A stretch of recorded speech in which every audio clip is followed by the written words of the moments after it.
I'd like to thank everyone for turning out. I understand there's an elderly gentleman that they're celebrating his birthday this evening. I'd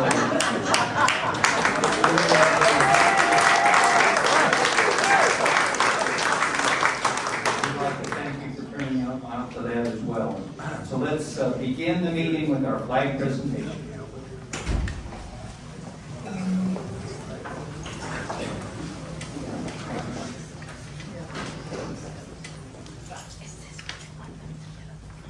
Color guard, attention.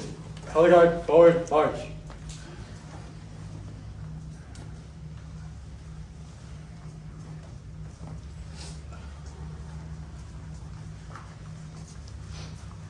Color guard, hold.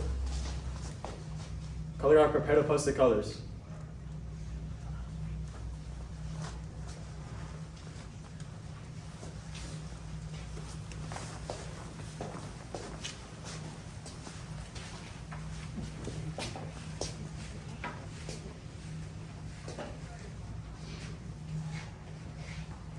Color guard, please post the colors.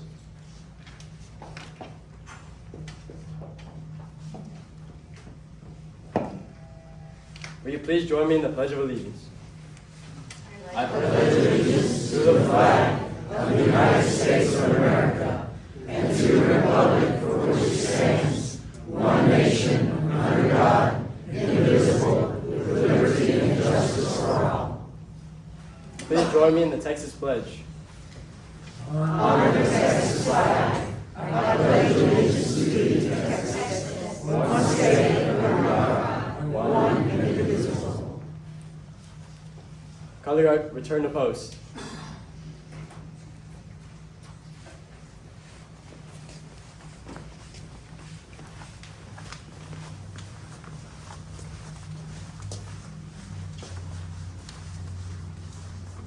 Color guard, hold. Color guard, dismiss. Audience, please take your seats.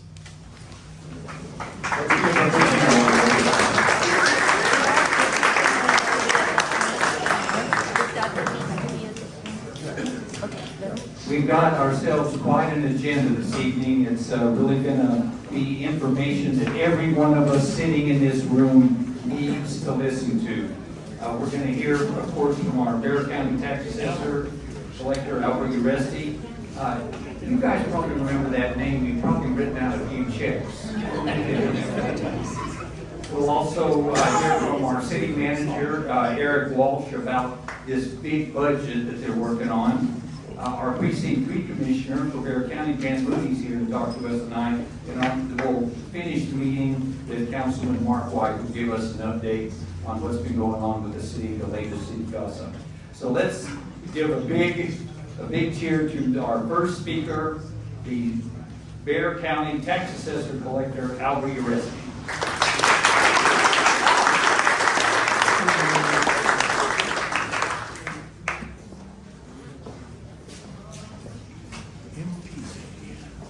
Well, good evening. Appreciate the opportunity to be here tonight amongst such distinguished guests. And I will tell you, I don't think I've ever been in a room with so many councilmen and former city councilmen. There's a lot of them here.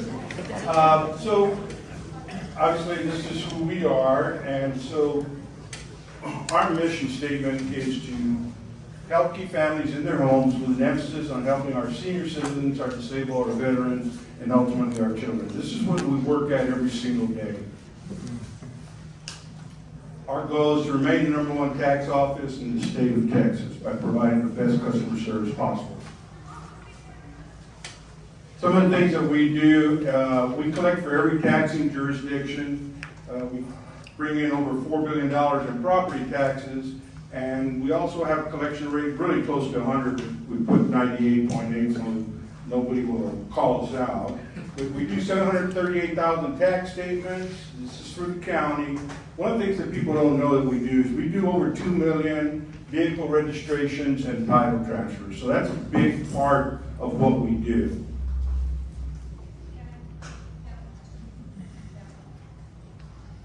So So some of the things that we've worked on, obviously, is the faster, shorter lines. We have express lines during peak hours, and extended business hours until 6:30 p.m. every Wednesday.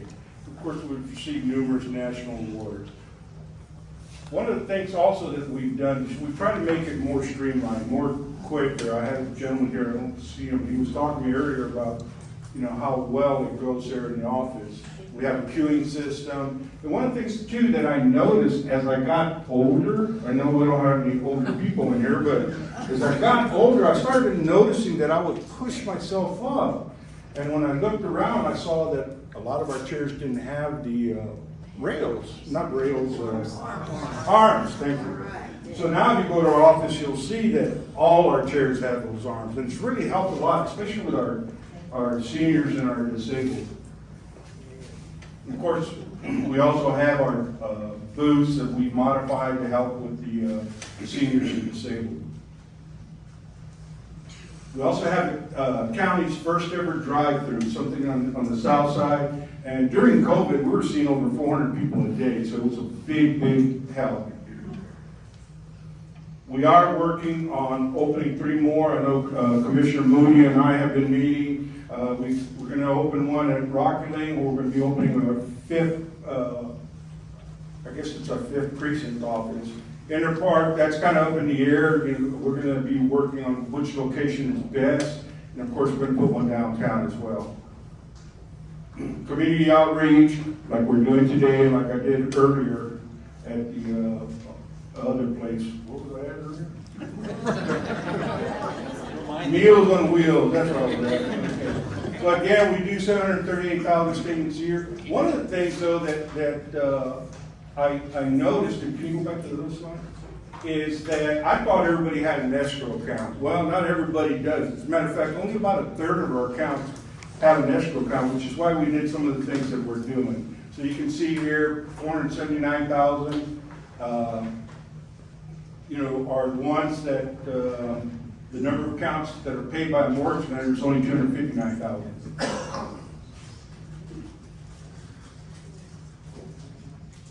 January 31st, just like April 15th, that's when all your property taxes are due if you are not on a payment plan. Our most popular half payment plan, and I will tell you that we're the only major county that has this plan, is the half payment plan. This is where you pay half the property taxes in November and half on June 30th. This is a great tool. It really helps our citizens. We have about 85,000 people that are on this plan. It doesn't matter if it's your business, it doesn't matter if it's a rental house or your own home, you can use this program. Quarter payment plan, this is by state law, it allows 65 and older exemption, disability, surviving spouse, and a veteran with disability. You can make your payments in 4 equal payments, January, March, May, and July. But we weren't happy with that. So we developed the 10-month payment plan. This is the only one in the state of Texas out of 254 counties. Nobody else has this program. And the reason nobody has it is because it's a lot of work. But I will tell you, my staff will tell you, it's worth it. When I go walking in the mall and I have senior citizens coming up to me literally in tears thanking us for this program, it's really a great, great tool for our citizens and for our disabled citizens and our disabled veterans as well. So this is our statement. On the next slide, I'm going to show you this bottom part. So when you get a statement, we wanted to make it even easier. So you'll see here that you have 4 different choices. If you're 65 and over, you're going to get 4 different choices. So when you get your bill, you're going to look at it and you're going to say, okay, which one do I want to do? Do I want to get 10 months? $4.88. Who is this guy? Joe Garcia. Okay, so we need to look up Joe Garcia later because he's only paying $4.88. So you got the 10-month, half payment, quarter payment, and of course, total amount. All you have to do is mail us a check for the one that you want. That's all you have to do. You don't have to call us, you don't have to email us, you don't have to write us, nothing. We will automatically enroll you in it. If you're, can you go back just a second? If you're not 65 and over disabled, you're going to get the same bill, but you only have the 2 choices, half payment and the total amount. Again, if you want to enroll in the half payment, you just send us the amount, and that's all you have to do. And then if you're on the 10-month, we'll send you the coupons, you can mail them back, we'll put little stickers on there and everything else. We've received 5 national awards, the 10-month, the working knowledge, our special investigative unit. I will tell you about this one, if you go back. The special investigative unit, we received this and we were best in the United States, so we were very proud of that award. This is Operation Home Rescue Tax Assessor Style, which is a TAP program. I'll talk about that in a minute. And this is motivating the workforce in the post-pandemic world. So prepayment, we have this program. It's a great tool for people that don't have an escrow account, for business owners, and for people that have their homes paid off. And what you do with this, you come into our office, you set up a payment plan, you make it for 6 months, summer comes around, and you need to go on vacation, you don't want to make a payment. Well, with this payment plan, no harm, no foul, because it's your money, and in October, we're going to send you a statement for the remaining amount. Payment methods, of course, in person, by mail, online, by phone, by telephone, and then of course this phone here. So I haven't figured it out yet. I'm sure our leaders like Eric and Commissioner Moody can do it. I go to HEB and I see these people and they swipe their phones. I'm the guy that's only paying cash with the check and all this other stuff. And my wife's worse. So. Reduced fees. We have the lowest credit card transaction rate in the state of Texas. Unlike if you go to HEB and it's $10, and they're charging you $10 on your credit card or debit card. Because we're government, we can't absorb that cost, so we have to pass it on. But even then, we have the lowest credit card transaction rate of anybody in the state. We have the lowest debit card. I haven't found anybody that's lower than $3.95 or $3.55. And if you do check, electronic check, it's free. Automatic deductions you can do on your credit card, your savings account, or your checking account. Phase 2, this is where we're going towards, is we want to make it where you can do everything online. But we never forget, and it's important that we know that there's a lot of people that don't have the financial ability to have internet and all these other things. And we also know that a lot of our people just aren't, internet savvy. So even though we want to be there, we will never forget, because if we're going to move forward in this city and this county, we've got to move forward together. We've got to take everybody with us. So we're going here, but we'll never require appointments. We'll never abandon the use of in-person. So this is some of the important things. You need to have a homestead exemption, okay? If you don't have a homestead exemption, you can't have any of the other benefits. I can't tell you how it breaks my heart when I see people that have been living in their homes for 20 years and never had a homestead exemption. You pay less taxes, but just as importantly, there's a cap of 10% on your taxes. So even though your property values may double, say it's $200,000, it doubles to $400,000, your taxes are only going to go up 10%. So you'll only get tax on 10% increase.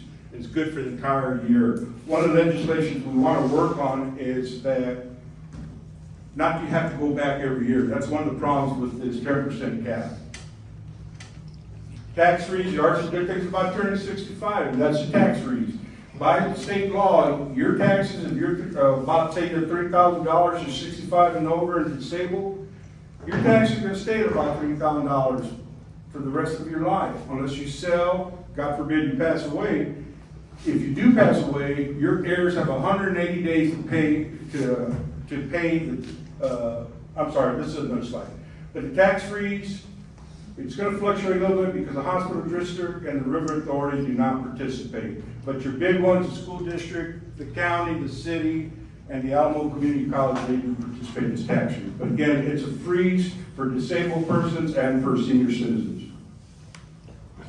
Tax deferrals. I show you this is the one I was talking about. I show you this because I talk to a lot of senior citizens and I see them, and this is probably a fairly affluent group, but I want to tell you, there's senior citizens out there, disabled citizens that are living on $400, $500, $600 a month. And I tell those people, you know, if you can't buy your food, you can't buy your medicine, then get a tax deferral. This is by state law that you're allowed to do this. And what this does is postpones your property taxes. They don't go away, but again, if you pass away, your heirs have 180 days to pay what you postponed, and otherwise you're going to get a lot of penalties and interest coming back. But again, if you're having struggles, this is the thing that you can use. This is the new homestead that's coming up in November. As an elected official, I can't tell you how to vote, but I will tell you that this is going to cut property taxes.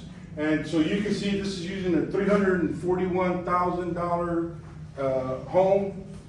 If you had no exemptions, okay, so you have no exemptions, your taxes would be $8,441. This is living in the city of San Antonio and Northside School District, because that's the biggest school district. If you have it the current, you're at a $40,000 exemption, so you can see your taxes only $7,300. And with the new one, where they're going to compress the tax rate and they're going to bump it up to $100,000, it's going to go down to $6,300. So basically, if you currently have a homestead exemption and a $341,000 home, you're going to be saving about $1,000. If you don't have an exemption at all, you'll be saving over $1,400. So it's an important thing. Hopefully it will pass, but it's important that you have your home exemption. Calculating your property tax rate is pretty simple. You multiply the property value times the tax rate, divide by 100, and that'll give you your property taxes. Okay, so this shows you how quickly you can get in tax trouble. If you don't pay by January 31st and you're not on a payment plan, on February 1st you're going to get a 7% hit. You're going to penalty and interest. And it goes up. By July, it's going to be 41% on the penalty and interest. This is not the Albert Uresti rule. This is state law. This is what we have to charge. Okay, so over here you'll see in the appraisal district, they set the property values. Taxing entity, school district, they charge the taxes. Tax attorney collects delinquent taxes. Tax assessor, nice guy. So we're all talking. Okay, now we're going to pick on the appraisal. Go ahead and put here the appraisal district. Oh, God, anyway, so when you think you live here, and the appraisal district thinks you live here, right? So, you know, that's why you have property protests. And talk about property protests. This year, they sent out 670,000 notices to our citizens. Remember, we had sent out 738,000. And what this tells you, you have to have gone up at least $1,000. So pretty much everybody got a notice of value increase. So again, the two best ways to save money in your property tax is to make sure that you have your exemptions and to protest your property values. This is the exemption, the form for protest, and you can get that off the appraisal district's website. You can also get it off our website. I'm not going to spend a lot of time on this, but May 15th is the deadline for your protest your property values. And there's two types of hearing, informal and formal. I will tell you, do not miss your appointment if you make one, because it's very difficult to get a make-up because they are very busy. Personal edition, if you own a business, you also have to file on that. So if you have furniture, equipment, a lot of people don't do this if they own a business. You have until April 15th. If you don't, you're going to get a 10% penalty, and you're going to, the appraisal district will estimate the worth. This is the American Rescue Plan that I was talking about earlier. This is a grant that provides federal assistance for delinquent property taxes, late mortgage payments, and late utility bills. It's a grant, so it does not have to be paid back. That was where the federal government gave the state $842 million. And so with this grant, we have been helping a lot of people, and so it's a really good program. We'll do it for you. If you come to our office, we'll walk you from beginning to end. You can come, you can do it on your own. We'll show you the website in a minute. All you have to show is that you suffered from COVID or had COVID impact after January 21st, 2020, and you have to show that you're either delinquent on your property taxes, your mortgage payments, or utility bill. And the other thing too is that this is now $35,000 to give you for delinquent taxes, $65,000 for household for mortgages, and $10,000 per household for delinquent utilities. And so we can just go on that. We have those forms if anybody wants them over there with our office. I will tell you that we are number one in the state of Texas out of 254 counties for bringing in tax dollars into Bexar County. We're also number one in the cases of helping people with property tax or families. We're number two in households overall. We're only behind Harris County, and we're number two in total dollars received in mortgages. There's a lot of us that are doing it. We led the way, we opened it up, but it's a great tool if you're struggling on your taxes or on your mortgages. This is the website. Again, we have forms there if you need them. Quick list, that's a quick list. I'm not going to go into that. All right, I think this is the final slide. So let me just tell you, and then I saw Gallagher get up, so I know it's my final slide. So let me tell you about this. On this one, you know, if you're having a difficult time paying your taxes, okay? If you're having a difficult time, come see us. If your business is suffering from taxes, come see us. You know, don't just throw up your hands and walk away. We will work with you. Yes, we're going to require a down payment. Yes, we're going to require you to get into a payment arrangement, but we will work with you. And that's our locations, and that's it. It's kind of a slow last one. Title services, that's another, you can use title services to register your cars. There's about 19 of them. They can do pretty much everything we can. But you have to pay a fee, but they're available throughout the city and county. And that's it. Let's give him a hand.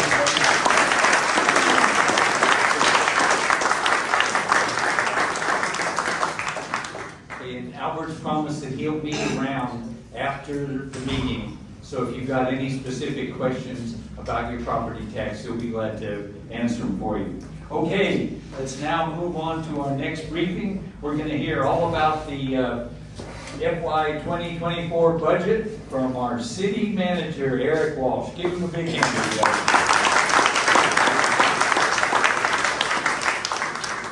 So how much time do I have? Not enough. Not enough. All right. That's a good marker. Okay, thank you for having me. High level, and actually probably really appropriate that I follow Albert. Into the microphone. Can everybody hear me in the back? Okay, all right. Probably really appropriate that I follow Mike, Albert, the tax assessor, and kind of where we're at in terms of the proposed budget. On August 10th this year, I proposed the budget to council. It's $3.7 billion next year proposed. It's about a 9% increase over our this year's budget. The majority of that increase is built into our capital budget, and the work we're going to be, the construction work, will be starting next spring out at the airport. Our general fund budget is $1.6 billion, and that's where we collect all of our general revenue and where all of our basic services are being provided by police, fire, and code, library, public works, and so forth. Our revenue for general revenue is up about 6%, and our expense budget is up about 5%. So structurally, we're balanced, and for those of you that have been in these meetings before, we balanced our budget over a two-year process, two-year time frame. So what I presented to the council was balanced in fiscal year 24 and in 25. A couple of things that you'll recall as we've given previous presentations. The council goes through a budget setting process every spring. This year we did it in April. Top priorities were public safety, infrastructure, affordable housing, animal care services, and homelessness. And then this year, for the first time ever, we always do budget surveys, but we hired someone to do an independent, statistically valid survey of the public. And first time we'd ever done that. Got the results back in June, and interesting results because again, we got feedback from all sides of town. One item was number 1 in 9 council districts, and it was number 2 in the 10th district. Anybody want to take a guess at what it was? Homeless. That's right. Homeless and homeless encampments. So the council's feedback, the budget survey is what I used to put together with the staff the proposed budget. So 4 main themes. The first is property tax relief. That was a big takeaway from the council's conversation in the springtime. And in June, the council moved the homestead exemption for city taxes from 10% of your taxable value to 20%. They took that action in June in advance of the July timeline, and we've incorporated that within our budget. So what does that really mean? What it means, and for those of you that recall, that the city makes up about 21% of your total tax bill, is that you have the maximum homestead adjustment allowable under state law. And Councilman Perry, former Councilman Perry, who's sitting in the very back row, this was something that he initiated with the first homestead exemption back when I didn't have gray hair. And we've incrementally been adjusting that. So for purposes of what it means to homeowners, the average taxable value, or the average resident's taxable value in San Antonio in this year was $214,000 a home. The average taxable value of the average resident in 2024 is $206,000, so down about 3.9%. So everybody goes back to what Albert just showed you. That adjustment you'll see on that city line will be significant going forward. All told, with the senior tax freeze and the disabled veteran homestead exemptions that are existing, the city's foregoing about $134 million in property tax revenue, and that was a big priority of the council. Second big priority that was in the proposed budget is keeping San Antonio safe. And what does that mean? The proposed budget includes the addition of 105 police officers. Now, as long as I've been around, we have never added 105 officers all at once. 100 of those are going to patrol, and 5 are going to the police academy. We commissioned a study earlier in the year that looked at staffing in the police department, and right now, on average, the average patrol officer is spending 60% of their time either on call or at a call, and 40% of their time either on patrol or being visible or engaging with a neighborhood or a business group. And the concept that we proposed to the council was, and they agreed, was let's flip it.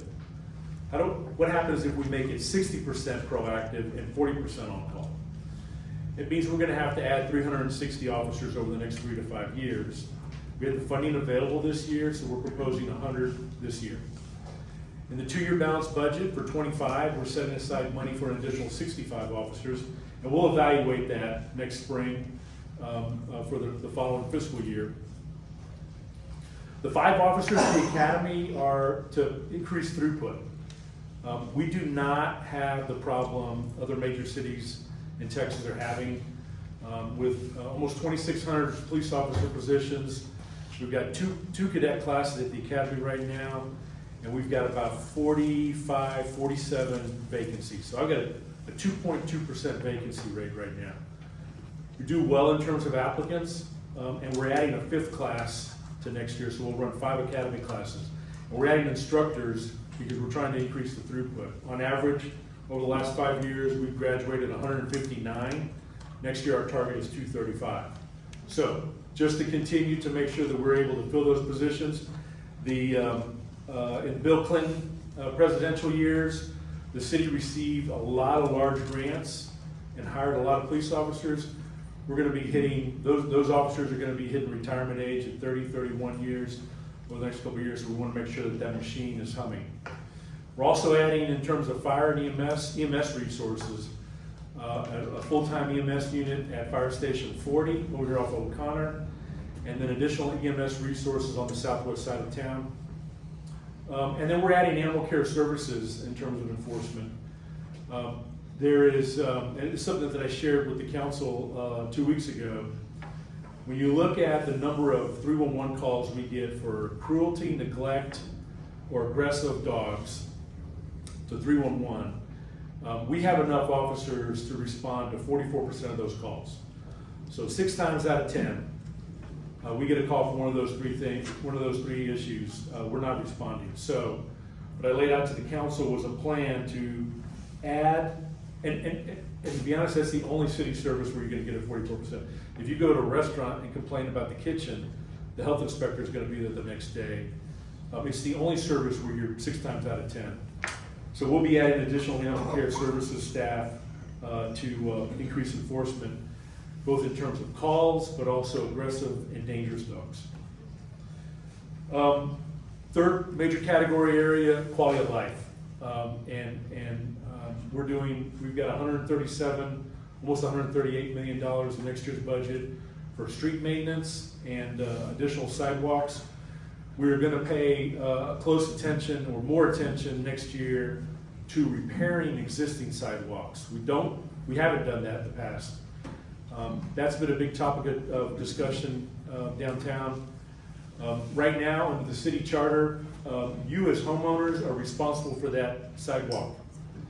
And it's left over from 50 or 60 years ago, and the reality is that does not happen, and the city does not make anybody repair the sidewalk in front of your house. But the fact of the matter is that a lot of our existing neighborhoods have unusable sidewalks because tree roots are punching panels up, or cracks, or what have you.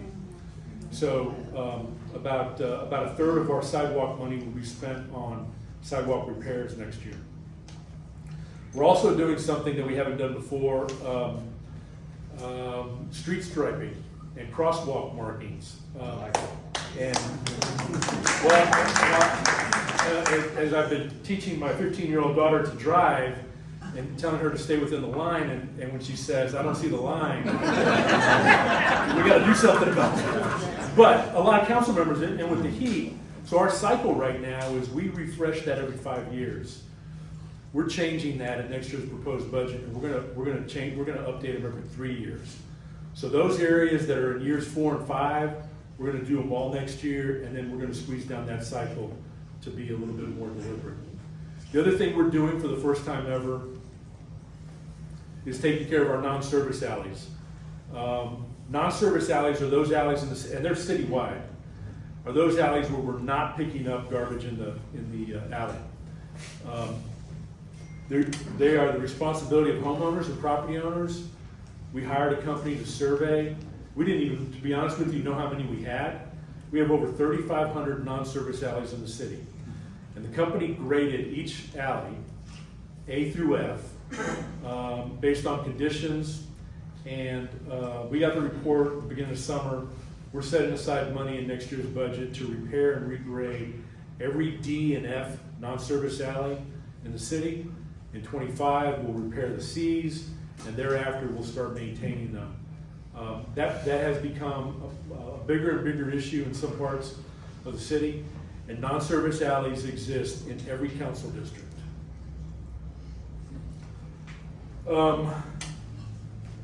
Let me talk about homeless, because part of what we're doing in terms of quality of life and as the number one issue that the council and the public had. 12 months ago when I was out here, I don't think I could make this statement that we don't really have places for people to go. And if any of you were here last August when we had that meeting, we were talking about the plans to make sure that we've got places for people to go in the affordable housing bond. We have been extremely diligent in terms of putting that money into production, and we're not in that position right now. We have 2 developments that have opened up that are permanent supportive housing. We are using the last of our American Rescue Plan dollars to lease a low barrier shelter, which is exactly what it sounds like. Very little rules. It's getting people out of the elements and out from wooded areas and into shelter. And we also received some additional federal money to help. So we're going to do something for the first time. In the last point in time count the city had, there were 874 that were counted at that time, unsheltered individuals in the city. We're gonna set a goal to get 400 of those individuals into shelter and out from underneath the highway or wooded areas, because we've got a place for people to go now. How are we gonna do that? We're gonna do that through outreach, and we're gonna do that through consistent encampment cleanups. We have cleanup crews that, to be honest with you, could spend 7 days a week picking up stuff in this city. It is one of my pet peeves, and they spend a lot of time on encampments. The second thing we're gonna do for the first time ever is if you call 311 about a homeless encampment, we're gonna do the assessment of it. We're gonna do the necessary outreach to make sure those folks know where they can go. We'll transport them and their stuff. And we're gonna clean it up within 2 weeks. And we're gonna report to that, to the council and the public periodically, because we've got places for people to go. I called in 2 places this morning that I saw on my way into work that I hadn't noticed before. It's not about being cruel, but it's about being consistent. It's clear, and you know, I'd heard this before the budget survey. It is something that is frustrating for individuals in all corners of the city, and we're gonna need to do more. So our plan is to do that, and it's a big part of next year's budget. One thing the fourth area is improved customer service. So we're improving our 311 system. How many of y'all use the 311 system? How many of y'all follow the case notes? You tried to. Oh, you try to. How many of you are satisfied with the case notes? No. Okay, good. So we're going through retraining, and this isn't necessarily a budget issue, but when somebody calls about a weedy lot, and you check it, and the code officer gets out there, because they'll get there, that property owner is given notice and has a certain amount of time to rectify. That's 10 days. But what we've done in the past is the code officer says they went to 123 Elm Street and the case is closed. And you drive by the property 2 days later and say that ain't closed. So we're gonna try to expand. We're gonna expand that effort to make sure that more of that information is included and improve the customer service. The vast majority of calls we get over 500,000 calls in the 311, we need to improve that feedback mechanism to the public. The last thing that I'm gonna add, and this is important, is we're increasing the solid waste rate. We've not increased the solid waste rate for 5 years, and we've knowingly held it flat.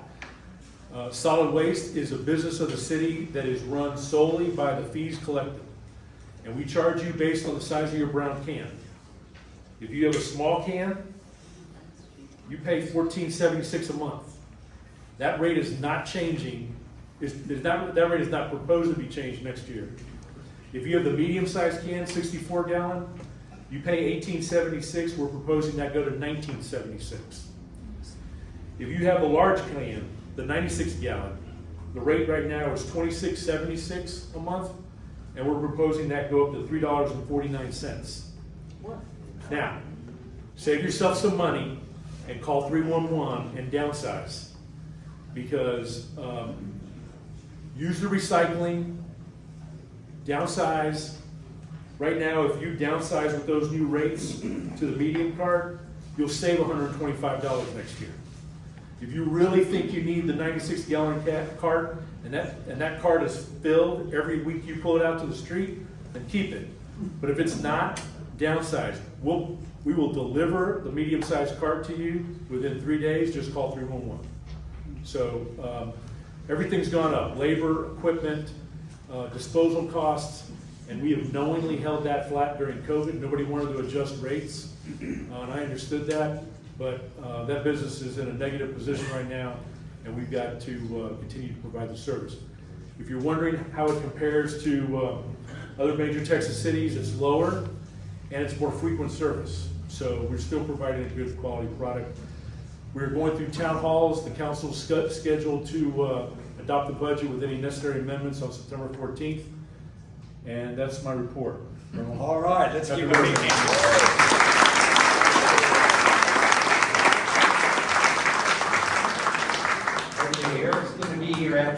Moody, so I know you've got a hot question for him. A lot of trash talk. So make sure you get up and see him, and he'll be glad to answer your questions for you. Okay, now we get to hear from Precinct 3 Commissioner Moody. Welcome him, everybody.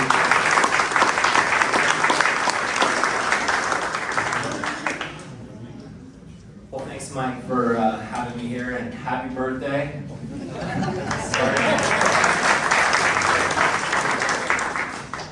And thank you for being here and being engaged. This area is so engaged with this group, and so thank you for getting out there and learning more about your city and your community.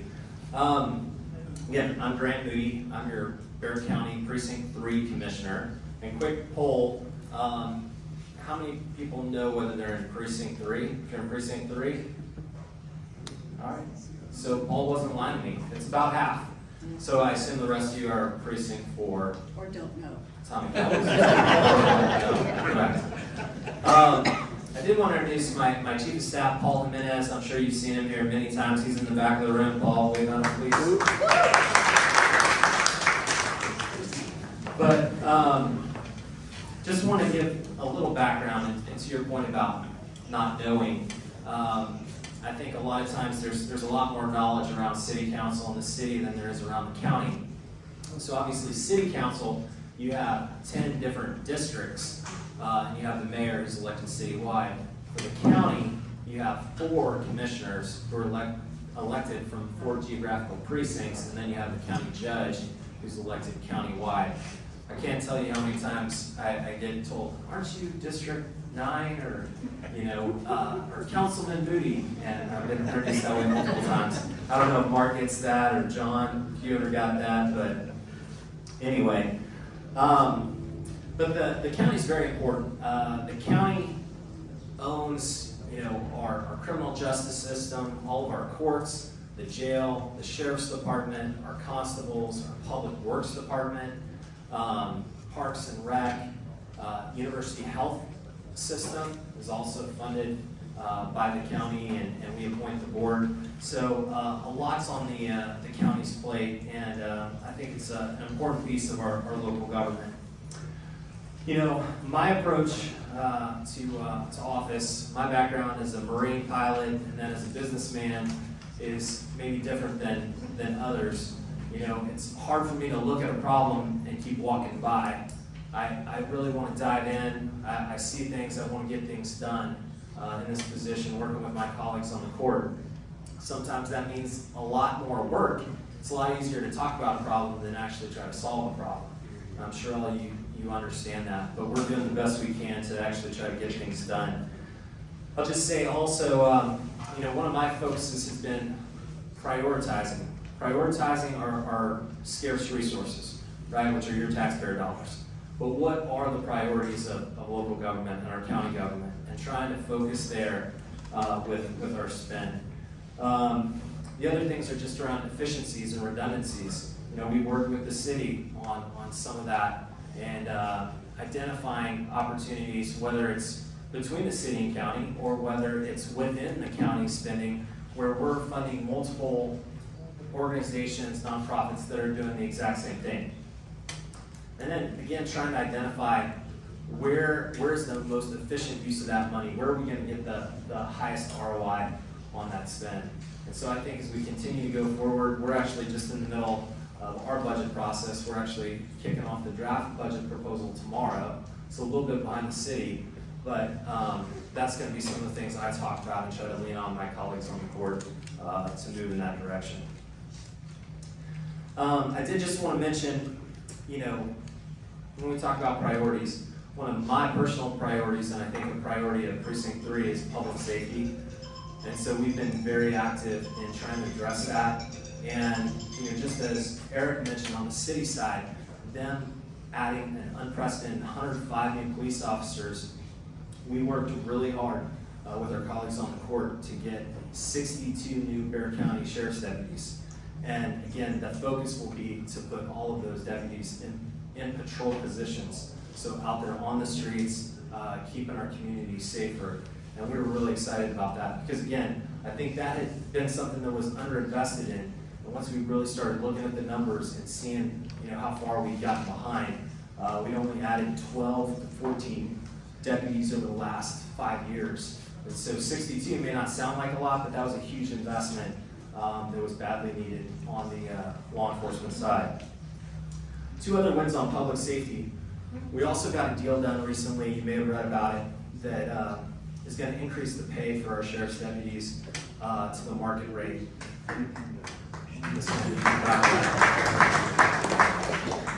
But it's not just about those sheriff's deputies, although I think they do deserve it, their families deserve it, they're out there sacrificing for all of us.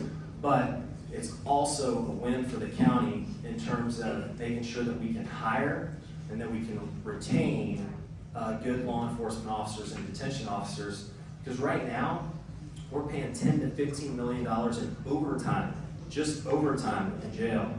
And so if we can properly staff the jail, we can eliminate those overtime costs. Part of that is around attracting and retaining, good individuals to serve in those positions. So I think that's going to be a big win for us. And then we also worked with our constable in Precinct 3, Mark Vodovich, to get 5 additional constables to provide security for the Comal ISD schools that are up there on the northern edge of the county. That's a good partnership that we have with Comal ISD, and obviously we want to keep those schools safe and those kids safe. So that was another win on public safety. Just really quick, a couple last things. We talked a little bit on the budget. My focus on property taxes and the homestead exemption. We did go to a 20% homestead exemption last year, so we've maxed that out at this point. I was excited to see the city do that as well. So thank you for that, Mark and the rest of the council and Eric for taking the lead on that. There's other taxing entities that Albert mentioned. And so there's a lot of those other taxing authorities out there that don't currently have that homestead exemption. And I've made that one of my missions to try to push those other taxing authorities towards that 20% homestead exemption and try to max that out going forward. So we'll continue to talk more about that. And then finally, infrastructure. We all know how important that is when we're looking at 1604 out there and the challenges with that. I serve on the MPO, the Metropolitan Planning Organization, on the executive committee there. We're working with coordination with both Comal County, Kendall County, Fair Oaks Ranch, and others. I was actually just out in Fair Oaks Ranch today talking about Ralph Fair Road and what that looks like. It takes 9 years right now with TxDOT to get a road from starting point, political agreement, to actually completion. That's the number they gave us, 9 years. And so that's why we have to be looking out more than 10 years in terms of growth, in terms of what we need to do for relieving our roadways. So I'll just close it out there, but this was a vacancy, so I'm back up for re-election in 24 and hope to continue this work for all of you and the rest of the precinct. If you'd like, you can sign up for my newsletter at grantmoody.com, and we'll continue to put out updates routinely there, so hopefully you can all jump in and get that information. Thanks for having me.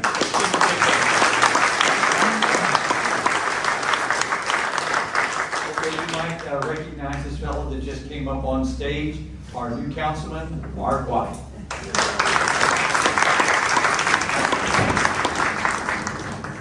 All right, good to see everybody again. Let me tell you, I am thrilled that Grant Moody is in his spot in Precinct 3 on our Commissioner's Court.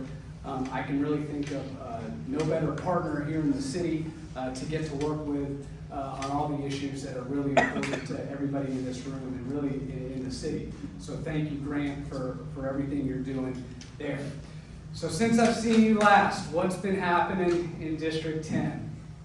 Let me tell you, we got appointed to 2 of the most important committees, I think, public safety and economic development. So I was really proud to be named to both of those committees because in the next 2 years, I really want to do a lot to, first of all, bring some responsible development and create jobs in District 10. And then also, as Eric mentioned, public safety. And as I heard during the campaign, right, public safety, lowering crime, #1 issue for everybody. And so I'm proud to be serving on public safety and economic development committees. In addition to that, I've been getting to know my council colleagues. right? It's an interesting bunch on this city council, folks. It's an interesting bunch. Erik gets to work with them every day, as do I.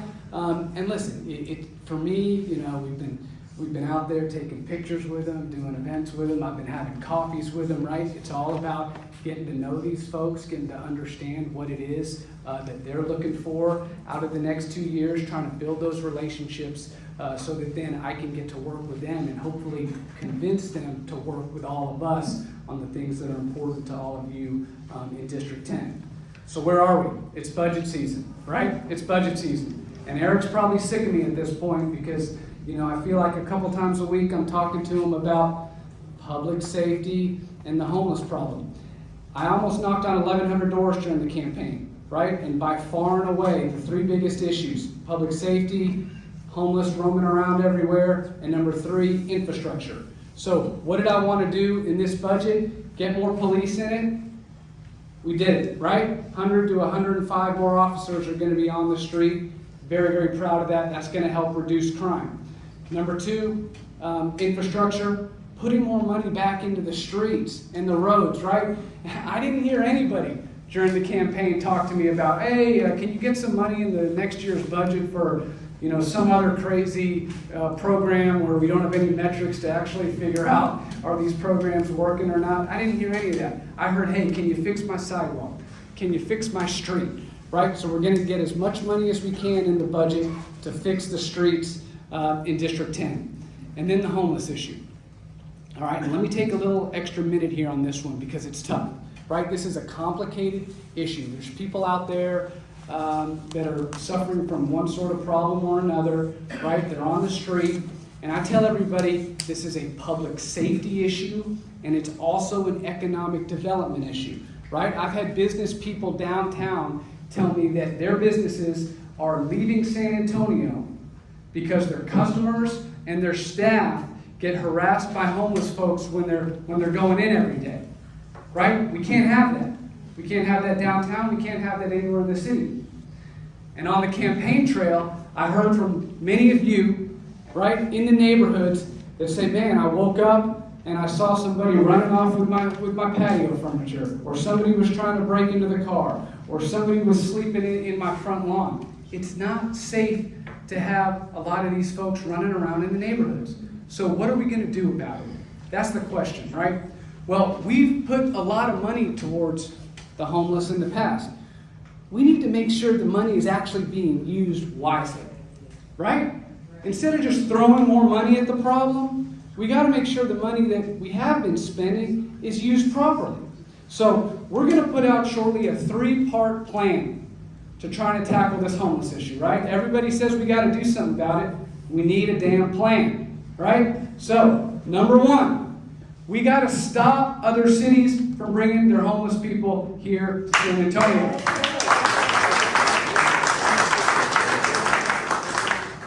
It's happening. And I'll tell you how I know it's happening. I've had city officials from some other cities around San Antonio that tell me they're bringing them here. Right? Can't have that. We got to collaborate with these other cities and say, hey, you got to pitch in and help us with this problem, right? In addition to that, I've had firefighters. We've gone and visited the fire stations. The firefighters are dealing with a bunch of brush fires out there now that are caused by these homeless folks. And when they're there, the firefighters talk to them, and a lot of these people on the streets are telling our firefighters, hey, I came to San Antonio because they told me this is where to come, that y'all are going to take care of me here, right? We got to stop other cities from bringing their homeless here. That's number 1, right? Number 2, low barrier housing. You're going to hear that term a lot, I think, in the coming weeks. Okay, what is low barrier housing? To get into a haven for hope or somewhere like that, right? There's standards. You can't have some of the troubles that a lot of these folks have. All right, there's a standard you got to meet. So for the people that can't meet that standard because they have an addiction or a substance problem of one kind or another, we can put them into low barrier housing, right? And the city's going to have, I think, a hotel or 2 where we're trying to get these folks off the street into the hotels. Okay? Now, it's a It's a potential solution, all right? But we cannot be in the business of housing folks on the taxpayer dollar forever and ever and ever and ever. Amen. Right? So, we move them off the street. Great, that helps with public safety, that helps with the economic development problem. But then we've got to follow it with some sort of service to try to rehabilitate those that are in there, help them get a job so that they can become a self-sustaining member of society. Right? That's what we got to do. Now, low barrier housing, I've said to city staff a lot, fine, but not forever. If you're an able-bodied human being, you got to try to get you right, get you back out into the workforce.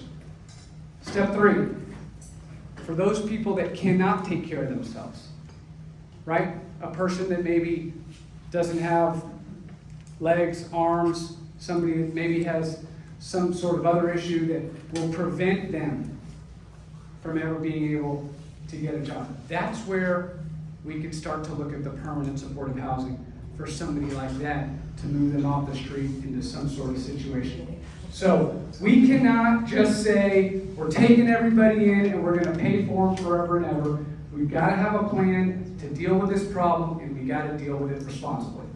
Thank you. So, time's up. Time's up. Oh, Mike's on. So that's what we're working on with the budget. Boards and commissions, if anybody wants to apply for a District 10 Board of Commission, there's a couple spots available, so please do. Upcoming events, September 6th, we have a town hall meeting on homelessness coming up. So September 6th, it's going to be at the Meals on Wheels facility, 6:30 p.m. Please come out to that. September 18th is the next District 10 community meeting, and on November 4th, we are having our fall festival. So it's great to see everybody. Mike, I think we might have something special coming for you here in a minute. And A couple of announcements. great to see you.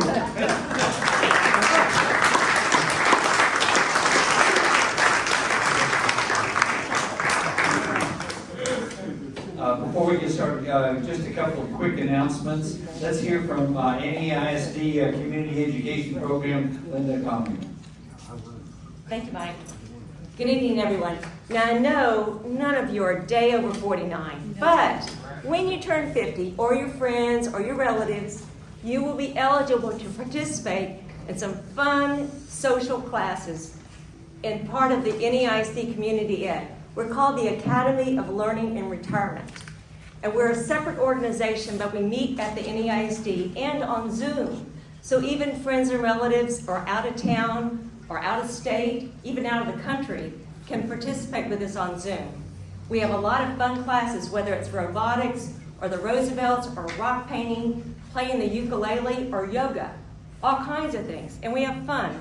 So don't be isolated sitting at home. Get out and make new friends, learn something new, have a good time. Our registration started today, so it's really important that you get on and register soon before those classes all fill. So here's our website, if I have it right. It's alirsanantonio.org, okay? That's .org or .com? it's .org. Sorry. Good catch. I just picked up the sign today. Thank you. It's .org. So, okay, forget the end of the sign. It's ALIR, Academy of Learning in Retirement. ALIRsanantonio.org, O-R-G. Okay? So I hope to see you in classes. Thank you. We'll find out what a website is and we'll get also, I just want to point out, where is our code officer, Jonathan Rosales? Okay, there he is back in the back. Any code questions, and I don't know about you, but I only have 17 for him. So he's back there, so make sure you stop and say hello to him tonight as well. I want to commend our Cub Scout Pack 506, and anybody that needs a little bit of popcorn over there they are. We really appreciate that. Want to give a quick shout out to, if you didn't see her, our judge, Julie Gray Patterson over here. Newly elected and doing a great Great job. Thank you very much, Councilman. You got one? I do. This is to Councilman Gallagher, and the reason for that is because 506 is thanking him for allowing us to have a table over there so you can have some good popcorn in your belly for the rest of the summer. All right, thanks a lot. We also have somebody really special here tonight. I think all of you know who he is. Larry Johnson, the author. He's got a new book out, and it's one that, it's just knocked my socks off. I got to read it here the other day. It's called Mexico by Touch. When Larry was 18 years old, he went to Mexico, and he got so busy down there, he traveled alone. He became radio station DJ while he was down there. And later on, he became the first blind newscaster on Mexico television. Can you imagine that? So that book he's got, again, the name of it is Mexico by Touch. And you can go on Amazon and get that. So, Larry, I'll tell you what, it really was a great one. And we're glad you're a member of our alliance. We really are proud of that.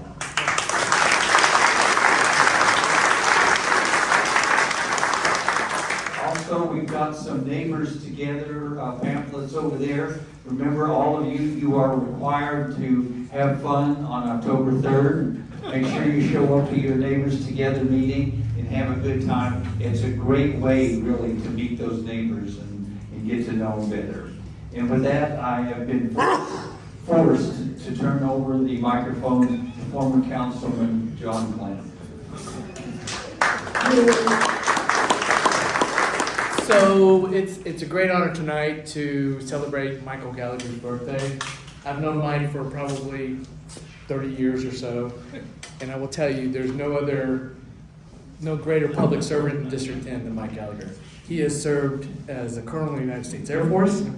He served as your councilman, and he is a perpetual District 10 advisor to every council member and every city official and everybody in this room. And you know what? It takes a lot of time and effort and caring and heart. So Michael, thank you and happy birthday. Everybody wish him a happy birthday. I gotta say amen to that. And we got a cake here, and you can't read it, but I'll tell you what it says. You know, you got 3 former councilmen, and your current councilman here. But the oldest of the group has now graduated to the old geezers. Old geezers group. And so this, I've been told that you like chocolate cake with chocolate ice cream, icing. So it's here for you, and you need to come blow out the candle while we sing happy birthday. Happy birthday to you. Happy birthday to you. Happy birthday, dear Mama Gallagher. Happy birthday to you.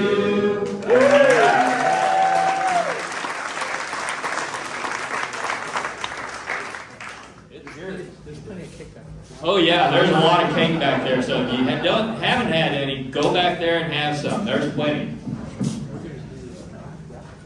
Oh yeah, we've, Councilman Clam just reminded us of why we're all really here. We have to do our door prizes for this evening. And let's pull out, Councilman Perry, if you'll pull out a winner for us there. There you go. One. There you go. Are you ready? The first winner of a beautiful bottle of wine is, and I'm going to read the last 3 numbers. The last 3 numbers. 098. 098.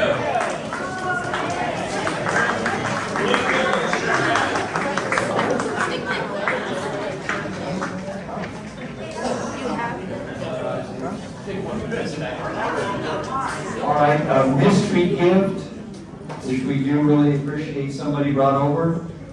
105. 105. We have a winner. Yes. Okay. City Manager is going to pick the next winner. pick one up in the front. We doing a cake? Or Sure. how about a birthday cake? Beautiful cake. All right, and the winner is 035. Don't dodge the calories. Who is it? Nobody wants your birthday cake. Going once? Going twice? The winner of the cake is 070. 070. All right, right up front. Man, that's just what you asked for. Okay, this comes with some taxes.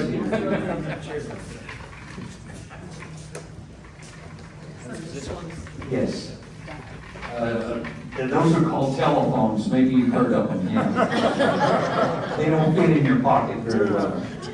The winner is 055. 055. It's got an answering machine on it, and big letters. A brand new telephone. Who is the winner? Don't be bashful. Uh-oh. Going once, going twice. Pick a new number. The winner now is 112. 112. All right. Yay! Congratulations. Okay, one more cake to go. All right, this is pre-cut. Oh, pre-cut cake. It's a pre-cut cake. It's got some lines in it already. No decisions to make here yet. Okay, the winner for this beautiful pre-cut cake is 106. 106. 06. Going once, 06. going twice. New number.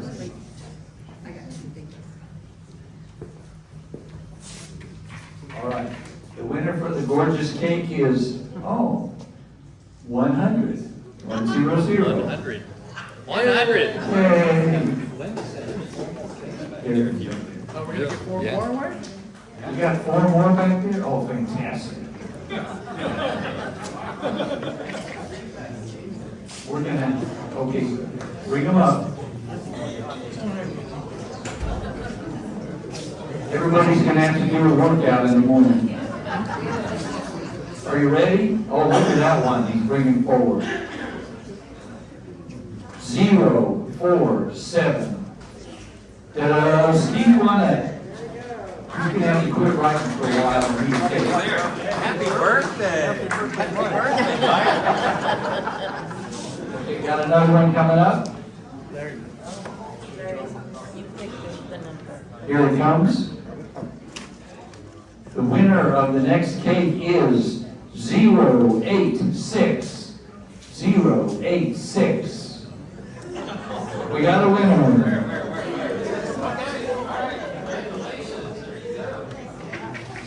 Any more? Not done. Okay, everybody. Oh, we got a gift card. Fantastic. What's it called, Councilman? Barnes and Noble. They call them books. Anybody know about those guys? All right. The winner for Barnes and Noble. We all like that. 050. Hey! Yeah. Ladies and gentlemen, thank you very much for the great turnout. Please take some cake home, would you? I think you will. Thank you all for coming. Thanks for all three.